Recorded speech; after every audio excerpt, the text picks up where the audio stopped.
कि कुछ देर अपनी सांसों को हमको रोके रखना चाहिए, जैसे हफ्स दम के अंदर करते हैं, या धीमे धीमे बहुत आराम आराम से और अपने सांसों के ऊपर गौर करना चाहिए।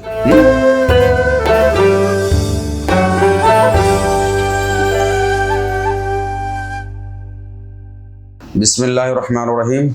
अल्लाहुम्मा सल्लि व सल्लिम अला सय्यिदिना मुहम्मदिन व अला आलि सय्यिदिना मुहम्मदिन कमा तुहिब्बु व तर्दा बि अन तुसल्लि अलैहि सल्लल्लाहु तआला अलैहि वसल्लम।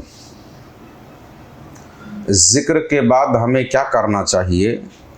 ज़िक्र के फ़वाइद, उसके रुमूज़ व असरार व तजल्लियात का ज़ुहूर हम पर क्यों नहीं होता है, इसकी क्या वजह है, ये समझने की ज़रूरत है। उम्र गुज़र गई ज़िक्र करते करते, मगर उसके तजल्लियात, उसके आसार, उसके फ़्यूज़ व बरक़ात से हम महरूम रहते हैं। उसकी वजह क्या होती है? कुछ तो वजह है, कुछ तो कमियां हैं जिसकी वजह से वो फैज़ जितना मिलना चाहिए मिलता तो है, मगर जितनी उम्मीद है कि इतना मिलना चाहिए उतना नहीं मिलता। तो उसके क्या असबाब हैं, ये जान लेना ज़रूरी है। इसके पहले 2 वीडियोस के अंदर हमने इसमें सबसे बड़ी कमी होती है आदाब ज़िक्र की। अगर आदाब ज़िक्र से आप वाकिफ़ नहीं हैं, उसके उसूल, उसके क़वाइद से अगर आप वाकिफ़ नहीं हैं, तो उसके फ़्यूज़ व बरक़ात भी उतने आपको नहीं मिल पाएंगे। हर अमल के लिए कुछ शराइत और कुछ आदाब होते हैं जिनका लिहाज रखना हमारे लिए ज़रूरी होता है।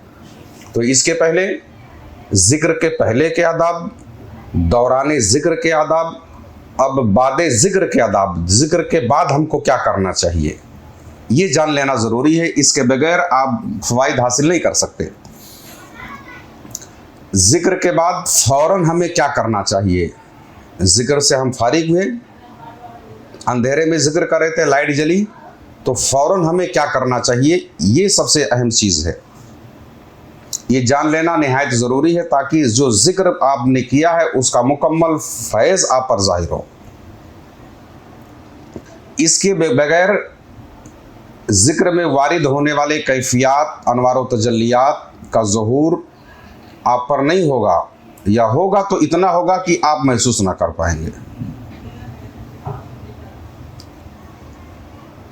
इसकी मिसाल आप यूँ ले लीजिए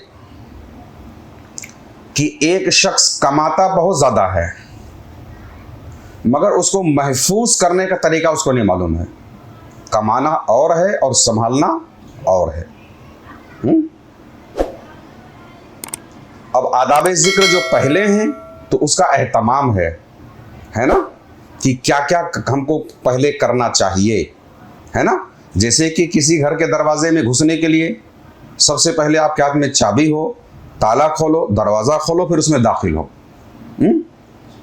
दूसरी सूरत उसकी ये है दौरान ज़िक्र कि घर के अंदर क्या करना है, आपको किस पोजीशन में रहना है, क्या किस मकसद के लिए आप आए हो, उसके क्या क्या उसूल हैं। ये दौरान ज़िक्र का हो गया। अब उसके बाद आपने यहाँ से क्या हासिल किया, उसको कैसे लेकर जाना है, ये हो गया ज़िक्र के बाहर का। आप मिसाल ले लीजिए कि आपने ज़िक्र किया और ज़िक्र के अंदर जो कैफियत, जो तजल्लियात, जो फ़िज़ व बरक़ात का नुज़ूल हुआ, इतना नुज़ूल हुआ जैसे बारिश के कतरे। आप समझे कि समझे? बारिश हो रही हो, चाहे जितनी बारिश हो, बादल फटने वाली बारिश हो, सैलाब आ जाए, तो बारिश के पानी को जमा करने के लिए किसी भी बर्तन को आपको सीधा रखना पड़ेगा। आप समझ पा रहे हैं? बारिश चाहे जितनी हो, अगर उस बर्तन को आपने उल्टा रख दिया तो उसी बारिश के पानी में बह तो जाएगा, बाकी उसके अंदर बारिश के चंद कतरात नहीं रह पाएंगे। समझ आ रहा है? यानी इतनी बारिश हो जाए कि उसी बारिश के पानी में बहना तो शुरू हो जाएगा, वो डूब जाएगा, मगर उसके अंदर जो है, उसके ज़र्फ के अंदर, उसके अंदर जो है पानी का कुछ भी कतरा नहीं रुकेगा। आप निकालोगे फौरन ऊपर आ जाएगा। इसलिए क्योंकि आपको तरीका ही नहीं मालूम है कि पानी स्टोर कैसे किया जाता है, पानी को आपको ज़ख़ीरा कैसे करना है, किस में करना है। उल्टे बर्तन पानी का ज़ख़ीरा नहीं होता। प्याले को आपको सीधा रखना पड़ेगा। तो जो कतरात उसमें गिरेंगे उसका जितना ज़र्फ होगा, जितनी सलाहियत होगी, उतना वो स्टोर करेगा, उसके बाद बहना शुरू हो जाएगा। मगर अगर कोई शख्स उल्टा प्याला रख दे तो सिर्फ बारिश के कतरा से वो भीगेगा, उसके अंदर स्टोर नहीं होगा, ज़ख़ीरा नहीं होगा। यही हाल हमारा और आपके जिक्र का है कि जो हालात और कैफियत हम पर वारिद होते हैं, खूब होते हैं, चंद कतरे ही हम तक पहुंच पाते हैं, हम पर बारिश होती है, बाकी हम उसको महफूज नहीं कर पा रहे, संभाल नहीं पा रहे। तो आदाब जिक्र पहले, दरमियान और बाद में इसलिए है ताकि आप मुकम्मल जिक्र के फ़वाइद से मुस्तफ़ीज़ हो सके। जिक्र के पहले के तकरीबन 5 आदाब थे, बीच के 12 और आखिर के 3। बाद जिक्र के जो है 3 आदाब हैं। अब अदब नंबर पहला है जिक्र के फौरन बाद, जिक्र के फौरन बाद खामोशी से बैठे रहें। क्या करें? यानी उस कैफियत को अपने ऊपर आप तारी रखें। मगर हमारा और आपका हाल क्या है? जैसे जिक्र ख़त्म हुआ, फौरन हमने अपने ख़यालात की दुनिया से, जो अभी तक के अपने कल्ब के फ़र्श को हमने बिछाया हुआ था, है ना, अल्लाह के जिक्र के लिए, अपने ऊपर वो कैफियत एक सुई हमने तारी किया हुआ था, उस एक सुई को तोड़ करके फ़ौरन हम दुनियावी ख़यालात के हुजूम में कूद पड़ते हैं, है ना। क्या खाया था भाई, तू क्या किया था, सब दिन दूसरों की तरफ हुजूम को फ़ौरन आप करना शुरू कर देते हैं। तो जिक्र, दौरान जिक्र जो कैफियत हुई, फ़ौरन बोल पड़ने से वो हमारा जो वजूद है, ख़ास तौर पे हमारा कल्ब है, वो ज़्यादा देर तक के उसको महफूज नहीं रख पाता है। तो कुछ देर खामोश रहें, जिक्र के फ़ौरन बाद कुछ देर खामोश रहें, ये पहला अदब है। बात समझ में आ रही है? ये हाल है कि जिक्र के दौरान जो भी कैफियत हुए, ताकि वो महफूज आप कर सको। मगर ऐसे भी हालात के लोग होंगे कि जिक्र भी करते रहते हैं और दुनिया का ख्याल भी चलते रहता है। तो इनको, चूंकि वो बीच के दौरान जिक्र के आदाब उनको नहीं मालूम है ना, कि जिक्र के लिए, जिक्र से पहले हमको क्या करना है, मन को दुनिया के हर ख्याल से खाली कर देना है, नफ्स की पाकीज़गी, ये सब हम अर्ज कर चुके हैं। अब बाद जिक्र जो है, जो आदाब हैं जो हमारे लिए यहाँ ज़रूरी हैं ताकि मुकम्मल आप फैज़याब हो सको। तो जिक्र के फ़ौरन बाद खामोश रहें कुछ देर तक के, है ना। या अगर शेख के महफिल में हो, शेख अगर मुखातिब होते हैं तो फिर आप मुखातिब हो सकते हैं, वरना जब तक कि आप खामोशी बैठे रहें। यानी फ़ौरन जो है आप जिक्र के, क्या नाम, एक सुई को तोड़ करके हुजूम दुनिया में नहीं कूद जाना चाहिए। अदब नंबर दूसरा, जिक्र के बाद दूसरा जो अहम काम है वो ये है कि कुछ देर अपनी सांसों को हमको रोके रखना चाहिए, जैसे हब्से दम के अंदर करते हैं, या धीमे धीमे बहुत आराम आराम से और अपने सांसों के ऊपर गौर करना चाहिए। यानी अपनी गहराई के अंदर, अपने खुद की गहराई के अंदर आप उतरने की कोशिश करना चाहिए, है ना। सांस रोकने से मतलब यहाँ आया है कि ताकि जो आपके अंदर जो कैफियत हैं उसको आप जब्त कर रहे हैं, बर्दाश्त कर रहे हैं। जब आप अपनी सांसों पर कुछ कंट्रोल नहीं कर सकते, उसको थोड़ी देर के लिए इस तरीके से नहीं कर सकते हैं, तो जो कैफियत है वो फौरन माफ हो जाएंगे, दूर हो जाएंगे। अदब नंबर है 3।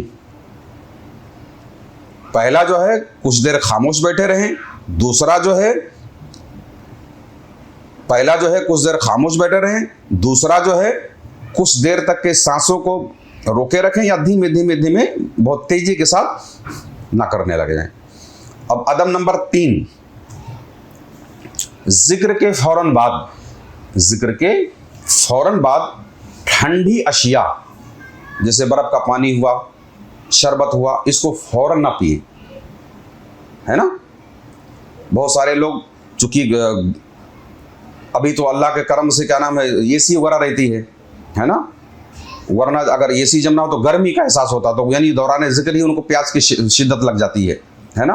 तो जिक्र के फौरन बाद जो है ठंडी अशिया या ठंडी चीज़ें जो फौरी तौर पर आपको, आपके वजूद को ठंडी करती हों, उसको ना डालें। उसकी मिसाल ऐसी है कि आपका वजूद अभी जिक्र इलाही की तजल्लियात से गर्म है, आपके कल्ब के अंदर वो हरारत पाई जा रही है, वो रूह के अंदर, तमाम लताइफ के अंदर वो हरारत वो गर्मी जो है तजल्लियों की, वो हरारत मौजूद है और आपने अपने वजूद ज़ाहिर को बर्फ़ जैसी चीज़ों से फौरन किया, तो उससे जो आपके दिल की हरारत जो है वो कमज़ोर पड़ने का अंदेशा है। फ़ौरन ठंडी चीज़ें जैसे बर्फ़, फ्रिज का पानी, शरबत वगैरह फ़ौरन आप पिएँ 10-5 मिनट 15 मिनट के बाद, जब वो हरारत जो है आपके वजूद की कम हो, ताकि वो ज़र्फ़ जो क्या नाम है कैफियत आपके ऊपर नाजिल हुए, वारिद हुए हैं, वो आप अपने अंदर ज़ब्त कर सको, उसके बाद आप पी सकते हैं, कोई टेंशन नहीं है।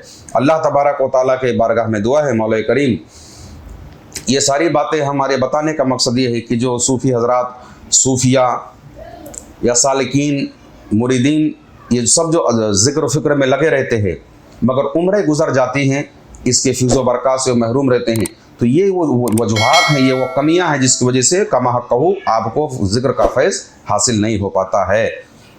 अल्लाह तबारक व तआला के बारगाह में दुआ है कि मौला करीम तमाम आदाब ज़िक्र का लिहाज करते हुए इस लिहाज करते हुए उस पर अमल की तौफ़ीक़ अता फ़रमाए और मौला करीम ज़िक्र के जो फ़िज़ो बरक़ात है इससे हमको, हमारी आने वाली नस्लों को भी मुस्तफ़ीज़ फ़रमाए। आमीन सुम्मा आमीन बिरहमती का या अरहमर राहिमीन। तमाम नाज़रीन और सामीन से मैं गुजारिश करूँगा कि हमारी ये बातें अगर आपको लगती हैं कि दूसरों के लिए भी मुफीद हैं, यकीनन अगर आपके लिए मुफीद है तो दूसरों के लिए भी फ़ायदेमंद होगी, तो इसको दूसरों तक पहुँचाएँ। और हमारे इस चैनल का जो मकसद है तसव्वुफ़ की तालीम को आम करना, ताकि घर घर में रूहानियत की रोशनी पहुँचे। आप हमारे इस काम में साथी बन सकते हैं। अल्लाह तबारक व तआला आपको अजर अज़ीम अता फ़रमाए। आमीन सुम्मा आमीन बिरहमती का या अरहमर राहिमीन। अगर आप भी कुछ रूहानी खिदमत करना चाहते हैं तो इस चैनल को सब्सक्राइब करें और इसका लिंक भी शेयर करें।